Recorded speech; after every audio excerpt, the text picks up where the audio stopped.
The organisation Human Rights Watch has accused Britain of crimes against humanity for forcibly displacing the population of the Chagos Islands more than 50 years ago. People who lived there were forced out to make way for an American military base. Thousands of them settled in Crawley, but they've never stopped fighting for the right to return to their homeland. Nora Fakim has the latest. Romaine is one of around 3,000 Chagossians living in Crawley. Forced out of the Chagos Islands in the 60s, she settled in the Sussex town in 2006. I try and speak Creole to my grandchildren, but they find it hard to understand. So I cook Chagossian food for my family so we can hold on to our Chagossian culture. The Chagos Islands, a group of more than 60 islands in the Indian Ocean, has been part of British territory since 1814. But between 1967 and 1973, the UK began evicting Chagossians so the US could build a military base. Many islanders then came to Crawley, and after a long battle, their descendants were finally granted permission to apply for British citizenship.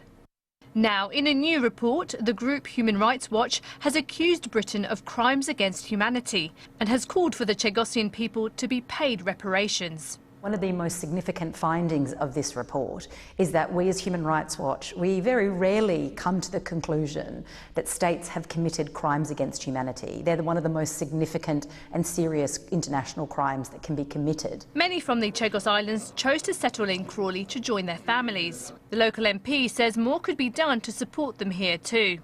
What I'd ideally like to see in Crawley is a dedicated Chagos community centre. Many different communities have a place where they can gather, where they have on display cultural items, and I think that would be really important for the Chagos community as well. Some Chagossian people are now campaigning to be allowed to return to the islands, including the filmmaker Eliane, who created a documentary about her heritage. We are here in Crawley and not back home, and we're not able to go back home. For the new generation that's coming, you have to showcase a culture for them to know about it, because they're not surrounded by it.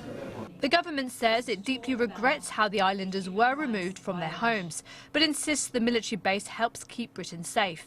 In the meantime, for Chagossians like Romaine, passing on her Creole language to her grandchildren is a way she can be reminded of her paradise island. Nora Fakim, BBC South East Today, Crawley.